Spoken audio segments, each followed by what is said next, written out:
Before we start the show, just wanted to let you know that Garden Fork now has a t-shirt and sweater shop. Very exciting, isn't it? There'll be a link in the show notes here to the show. If you want like a hoodie or a sweater or a t-shirt, that is now a real thing. All right, links to that stuff are in the show notes. Here we go.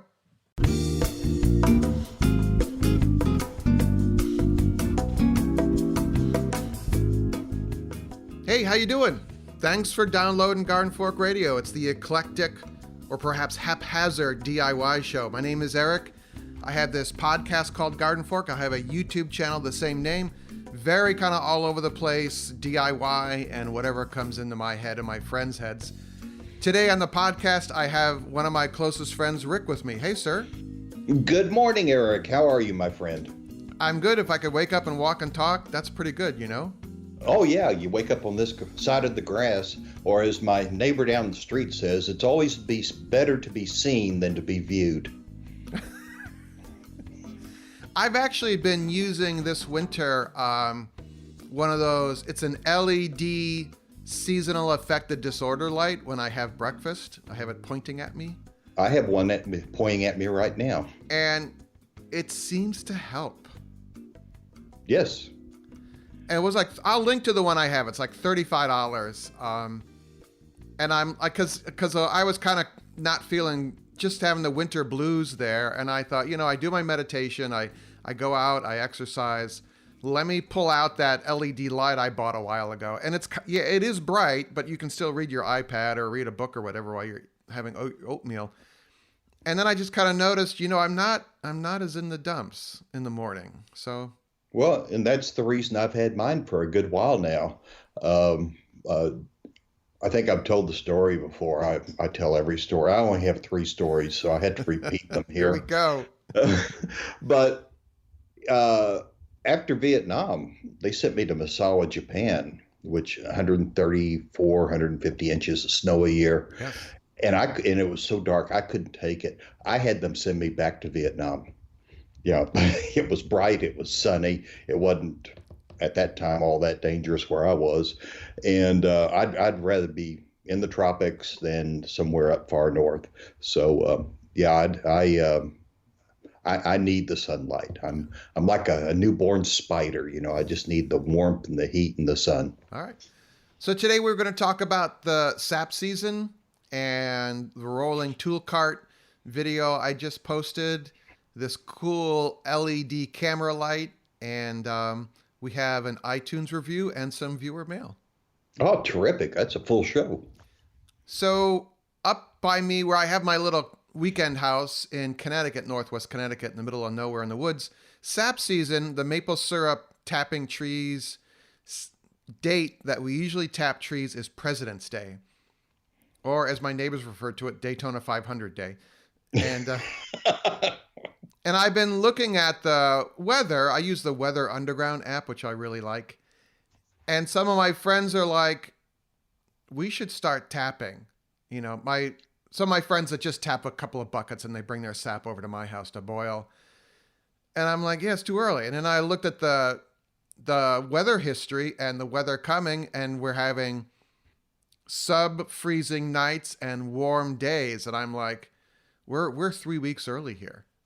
Yeah. So yeah. I went out, I tapped some trees last weekend, and I'm going to measure the sugar content, because the old timers that I talked to that tap trees, they said your sugar content is going to be incredibly low. It's too early. The sugar content will be too low and not worth boiling. So I'm kind of curious to see what will happen. Yeah. Well, you know, this is also what I call bee killing weather. And, you know, bees need either constant warmth, and when we were down in San Antonio, they did really well, or up far north where you are, where it generally stays, you know, below 45 regardless. Here we're having a run of between 60 and 75 degree days in the middle of February. The bees have broken cluster. They're out flying. They're not finding any flowers to get pollen or nectar from. And so they're burning all that energy and eating all your honey and sugar on the hive. And the queen, I am certain, is has wandered way down into the brood hive away from the cluster where they can stay warm. And she's down there laying eggs. And Saturday, I think, we have this massive cold front that's going to push through. The temperature is going to plunge to around 30, and none of the bees are going to be able to get back up onto the honey and form that cluster, which keeps the queen alive. Which keeps everyone alive, keeps the queen alive, and all the other bees. They sit there and they shiver and eat honey, and shiver and eat honey, and that makes heat. Yep. And they're of course cold-blooded animals, and they're just bugs in a box, and they don't really understand. They have not looked at the weather charts and don't know what's coming. And so I expect we'll have another really bad bee die-off this year. Yeah, I mean, we're science-based here at Garden Fork, and I think this is all related to the climate crisis. I mean, I don't know. I've seen, because of gardening and beekeeping and maple syrup season, I'm very attuned to the weather, and it's gotten warmer earlier almost every year for the past 15 years of me doing this kind of thing. So, and we've been here about 15 years. We're seeing the same thing. Daffodils are already coming up. Some of the flowering trees, cherries are blooming already. And that's just a sure sign that they're going to get a hard freeze, and that sap is going to split the limbs and the trunk, and we'll probably lose some of those trees. Well, let's move on to something more uplifting. That's not uplifting? And which is the fun you can have with a rolling tool cart. Oh. We both did the same project at almost the same time. And you want to talk about yours? Yeah, I bought a Craftsman red, the classic red tool cart with the drawers, and in the big drawer at the bottom, and it has wheels, and you can roll it around your garage or your shop. I actually have two of them. I have one in my basement workshop, and I wanted one for the garage because I saved up my Garden Fork money, and I had a dirt floor garage, and my neighbor poured me a concrete slab, and I feel like an adult now, and I have a huge shop that I can do welding and build boats and all this stuff. But the cart had just say crappy wheels, okay? And I thought, how else can I upgrade the cart? And so I made a video about it, and it has proven to be one of the most popular recent videos I've done. Oh, really? So I'm going to make another one. I have people in the comments have listed all sorts of other modifications or hacks you can do to your rolling tool cart. So this weekend, I'm going to shoot another one. Oh, wow.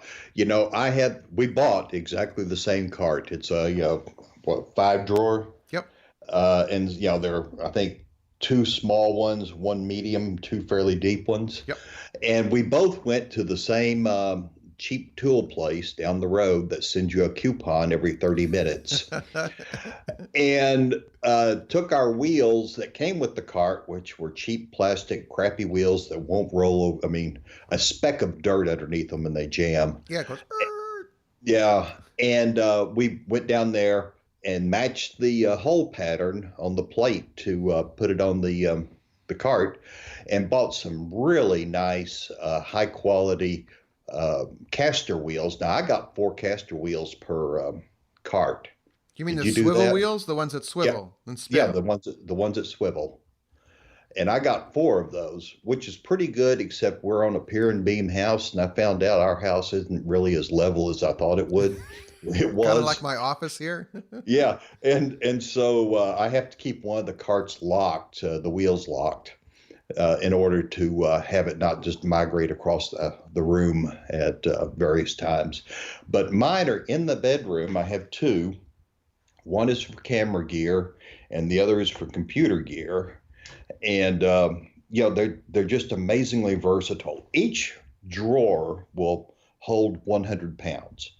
And so I've cut a board that's the width of an open drawer, or the depth of an open drawer, and of course the width to lay across it, and covered it in that foam kind of layer stuff that you put in the bottom of these drawers to keep things quiet.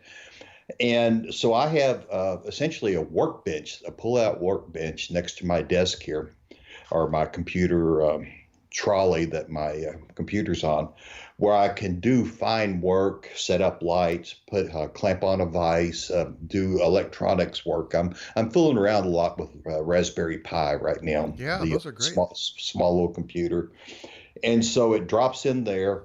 I can roll the two together and put a door between them and have a standing desk that I can really work on a bigger project, or if I'm doing some sort of photo project that needs more space. And they roll to the other end of the room. You just heard me hit the mic, didn't you? Yeah. Yeah. I'm talking my hands again. Yeah. But they roll to the other room so I can pull down a back screen that's mounted to the wall for just to do photo work with, and have kind of a multi-purpose room. So everything in this room is on wheels now except me, and I'm thinking about some skates, and so it's really wonderful to have something that's well built and versatile, and you can do all kinds of things with it. So I'm thrilled. I love the idea of everything on wheels. I actually did a video quite a while ago. I have the plastic storage shelves that are modularly snapped together. You buy them at the orange store, the blue store. Right. And I built very simple. Again, I bought the inexpensive caster swivel wheels and built a little wood frame underneath it. And so each of those big shelves is on wheels now. So in the basement, I can move stuff out of the way if I need to. I sometimes shoot video down there, or if I just need to sweep up the place or vacuum, you can move the shelves out because they're on wheels, vacuum underneath there, and put them back. And to extend that, I would like things on wheels or off the floor in the house so I can run my robot vacuum everywhere and I don't have to it vacuums underneath everything that way. Oh, wow. Yeah, good nuts? idea. Yeah. What did the dogs think about the vacuum? One could care less and the other one freaks out. Really? So I'm always seeing these. I don't watch a lot of cat videos, but if it's a Roomba and a cat sitting on top of it, for some reason it just fascinates me. Yeah. I think if you would start with getting them acclimated to the vacuum or, a robot vacuum when they were puppies, that would probably help a lot. And also kind of associate it with fun. Like you could be playing with the ball and the robot is running around in the same room. And so they associate that sound with positiveness rather than negativeness. Because, dogs, animals pick up on your ESP, maybe is the word, but, your vibe about, okay, is the dog going to get wound up about this vacuum, and you're wound up about the vacuum upsetting the dog, Right. And, that's really the way. I had a dog, our last set of dogs, Scruffy, that just ran full tilt into the sliding glass door. And I thought he might have broken his neck, And instead of running over and picking him up and checking on him, Sydney, our other dog, got there first, and she took 2 sniffs of him and walked away. And it was like, "You're not hurt, get up." and he did, and he hopped up, and he was a little wobbly, but went on about doing his stuff. And if you grab him up and you start making him a big deal of are you hurt, are you hurt, are you hurt, then that kind of like, I am hurt. Yeah. Something's wrong. So be like a dog, just take 2 sniffs and say, get off your butt. My dad had this rule about us working in the workshop. He said, "You can build whatever you want, just don't bleed on my floor." Tough love there. Yeah, well, when I was growing up, all of us kids had this rule. If you cried, you had to go home. If you couldn't tough it out being around the gang or whatever group of us there were, and a bunch of us roamed the neighborhood having dirt clod fights, and they used to have these little circulars, papers that they'd throw out with all the ads in them. They still do that. Do they? Yeah. We don't have them here, But we'd soak them in water and then have fights, and so quite often you got a bruise or something that stung a lot. And the rule was, if you're going to cry, you can't stay. Hey, would you like more of Garden Fork or more of Eric? Would you like to get it in your email inbox? I send out, just about every week, I send out a little email about Eric's World and new stuff I posted. I even talk about podcasts I've listened to or just interesting stuff. And usually, almost always, at least one picture of the Labradors, Henry and Charlie. You can get that by signing up for Eric's Garden Fork email newsletter thing. There should be a link in the notes to this show. Just scroll down to the description of the podcast in your app, and I hope it's a clickable link. It should be. Or go to gardenfork.tv, and on almost every page at the top of the page should be a sign up. If you're on a mobile device, you might have to tap on there's a little menu bar, and then hopefully there it'll be a sign up, or scroll the bottom of a post and you can sign up there. Should be a link in the app here. More of Eric. It would be fun to have you along for the ride. It's kind of more brain dump Eric. Cool stuff. All right.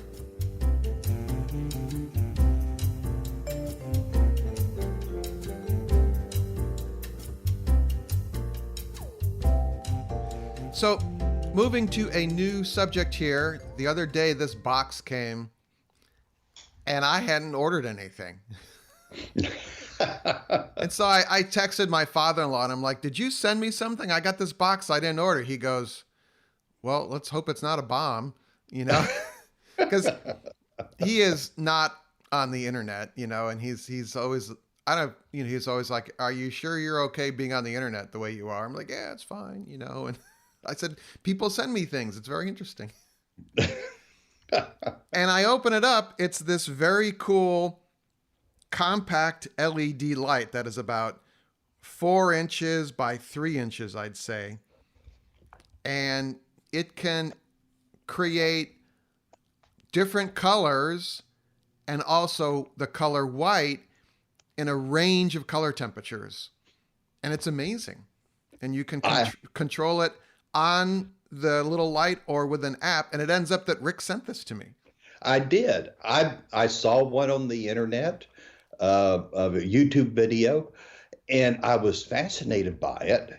And what actually made me think of sending it to you, in your last cooking video where you did the stew. Yep.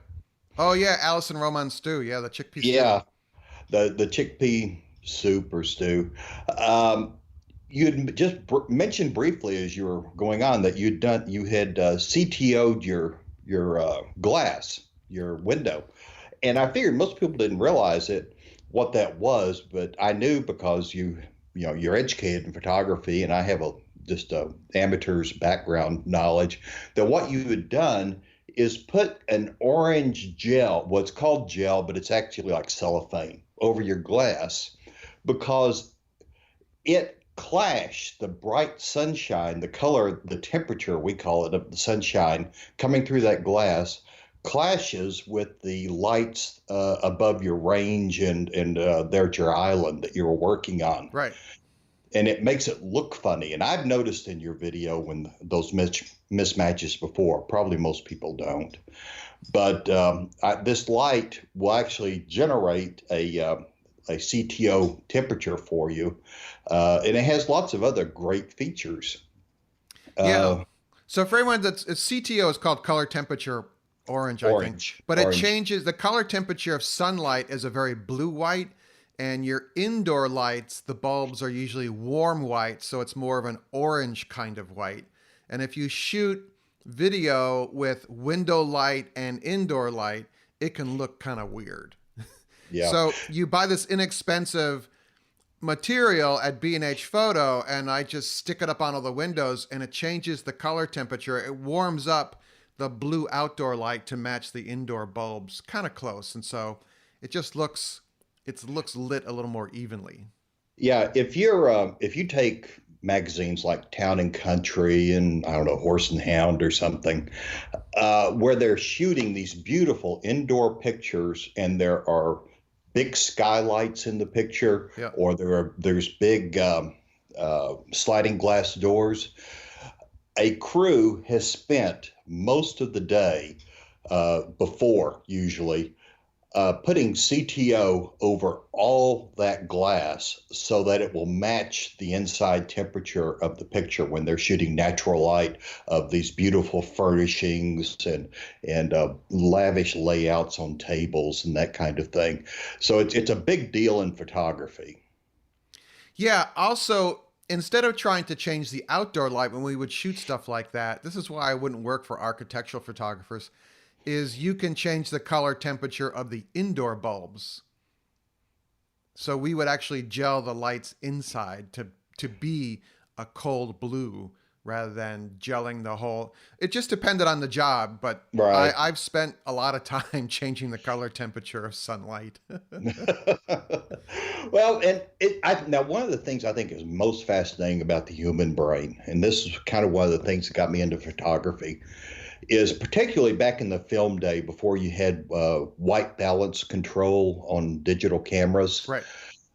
Uh, you would take a picture and it looked perfectly normal to you indoors next to a lamp, and it was a group thing and it looked perfect to you.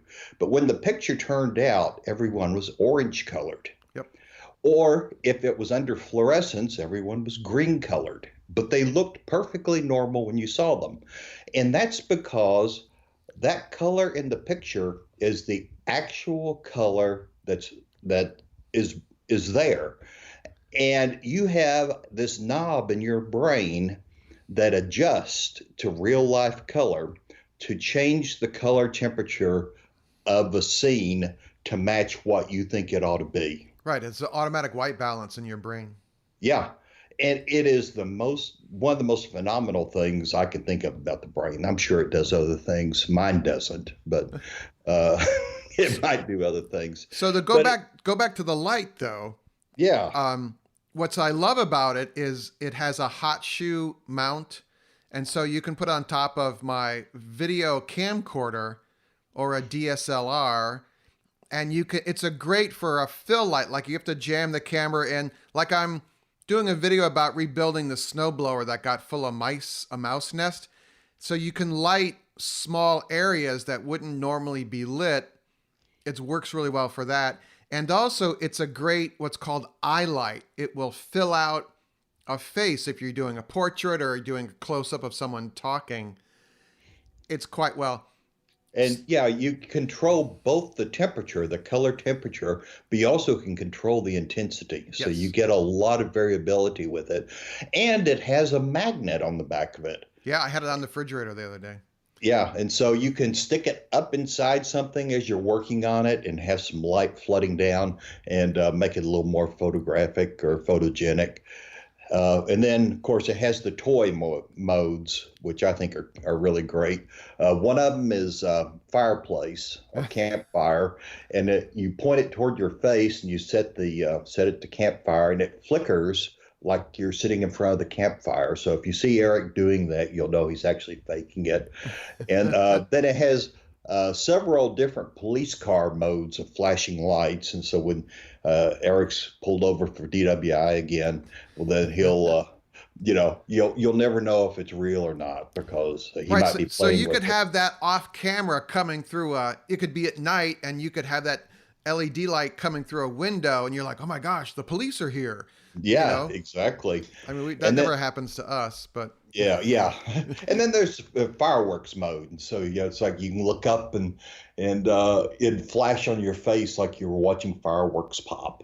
So, what the really fun, so to the extent of in the pre-show part, we were having a little talk that our Patreons get to listen to, by the way. Rick asked me what I'm doing with the light, and I said, I don't have the light. And he's like, well, where is it? And I'm like, well, I'll save that for the show. So my father-in-law came to visit, and he is a electrical engineer and a photography hobbyist, very high-end hobbyist photography guy. And I just left it out on the counter when he came, and I thought, well, he's going to open this box and look at this thing. And I went out somewhere because I have to get away from my father-in-law sometimes. And I came back. Apparently, he doesn't listen to the podcast. No, he doesn't. Yeah. I tried to get him on the podcast because he's amazing, but he had the light blinking and the magnet had it. He had it on the side of the refrigerator, and it goes blink, blink, blink, blink, blink. And he's like, "Yeah, what are you gonna do with that thing?" You know, and I'm like, "You don't know what this light's for, do you?" I didn't say that, but I said, "Well, here, David, let me show you what else it'll do." So I put the hot shoe mount on the bottom, which screws right into the bottom, and I slide it on top of my DSLR, and I turn it on as a fill light. I said, "Now it's a fill light for portraits." And he's like, "Oh, let me try that." So he slides it on his DSLR, which is a much big camera. Right. And he took some pictures, and instead of using flash to fill in your face, or if you have a backlight situation or something, this is a much kind of softer light, and the light bulb went off in his head. And so he's running around the whole house taking pictures of everyone with the LED fill light on top of the DSLR. And it looks so much better than flash photography. Doesn't it?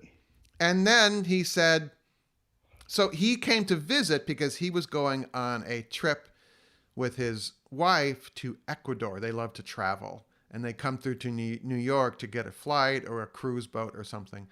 So the next day he's like, "I'm taking this to Ecuador." So he took my light. Well, I'm not going to send you another one.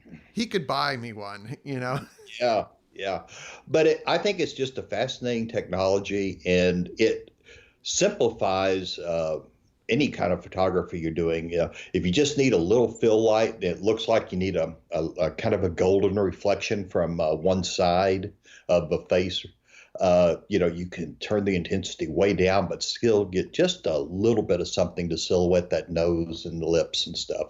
And I think it's just a terrific product. And it's only $100. Professional photography and video crews are buying these by the tens. Yes. Because you can coordinate them and turn them on and off and set different groups to have one fill and another group to have a different fill. And they're long-lived, so you can you can use them for an hour and a half or 2 hours, which is pretty good for this kind of product. It's great. So we've been talking for a while here. So we have a couple more things to touch on, and then we should let our listeners go. By the way, I have met your father-in-law, and he's a great guy. Oh, that's right. You did. That's right. We were passing through, we were actually exchanging cabins on the ship almost. She Who Must Be Obeyed wanted to come back from England on the Queen Mary 2, and it docks right in your front yard. Basically. Almost. Yeah. And your father, you came to pick us up so we could visit for a little while, and your father-in-law and mother-in-law were there, and they were just getting ready to go board that ship. And so it was good to spend some time with them, and always good to spend time with you and the camera operator. Yeah, hanging out in my kitchen. Yeah. I'm like, when will all these people leave? That's my feeling. I didn't know you felt that way. People always want to get together and meet, and I'm like, I'm good for about 10 minutes. Yeah. And then I just shrink. I got things to do. We had company for 4 days, and it seemed like forever. You got to be on your best behavior. You can't do the things you want to do. It's just, I'll meet you somewhere. Let's go meet in a hotel in Florida and spend 2 or 3 days doing something. Don't come to my house. Okay, so on to some more fun things. We have a new iTunes review. Okay. We don't get enough of those, and I'm disappointed in everyone for not doing an iTunes review. Make Rick happy. Do an iTunes review of the podcast and give it at least 5 stars, 15 stars if you can do it. Well, this one is a 5-star, so it says Okay. Fun Podcast, 5 stars, and it's by Drawing Maniac 2. Well, see, that's the kind of people we draw. That's our core audience right Okay. there, maniacs. So And they said, in this negative world, this podcast is always comforting, informative, and very enjoyable to listen to. Eric and his friends have a way to make everything they do interesting, even things I never thought I would be interested in. Ah, Well, Drawing Mad AX, skip past the first half of the podcast where we talk about the climate crisis. But thank you. Thank you very much for that. Whenever I ask people to do a review on the show, usually one person will do it. So that's 1 out of 1,200. So that's pretty good. is it? That's a 0.1% return on your... We could have 1,200 out of 1,200 do a review. Well, there are 234 reviews over the life of the podcast, but the podcast is 10 years old now, is it? Something like that, yeah. We're 8 years? Yeah. I don't know. I think we're in some sort of backwater. No, we're not. It's a core group, and they're a good group of people. So it kind of, it just, I don't know. I like doing it, and I'm in a room with 1,200 other people. That's how I look at it. Yeah, and we got the Facebook group, Garden Fork discussion group, and lots of those same listeners hang out there. By the way, Will Wallace's video on Pinecone Cabin and the solar arrays and everything is really worth watching. I wished I had 1/10 the energy that man has. Well, he'll be on the show soon. I did help him with that video. I gave some constructive comments to improve it. So yeah, words you shouldn't say. Some back channel discussion there. So. Yeah.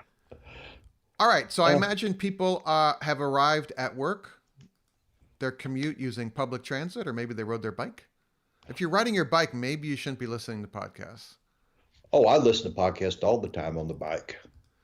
Well, if you're in traffic, though, Well, but it keeps me from being scared to death of people running up behind me. All right. So if you would take a moment and write a review, you can do it within the Apple Podcast app. I don't know about the other ones, but you can on Overcast, but it just goes to the Overcast community. Oh, all right. Well, right. That would make sense. I mean, they don't really have an API to the Apple, but the Apple Podcast app actually it really helps with the search. I guess if you're looking for a DIY podcast, Garden Fork Radio could maybe show up. So yeah, I'm thinking about doing some hydroponics. I've been doing aquaponics in the past, but some pretty kind of scary stuff coming up about griefy leans, leafy greens.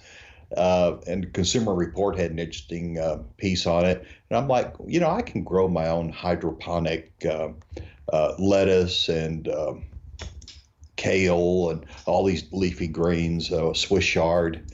And so I may be actually contributing to the community when I get this build done. I'll show people how I'm doing it. Oh, cool.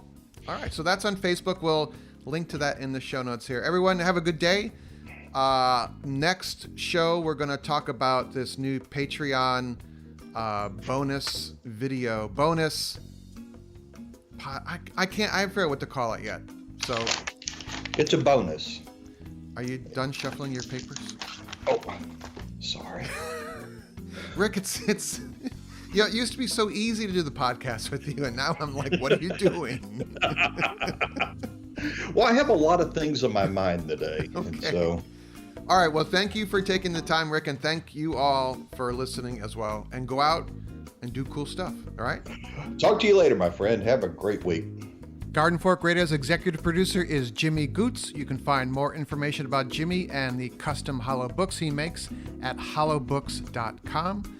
Our theme music is used under license from uniquetracks.com. Other music used in the show is used under license from audioblocks.com.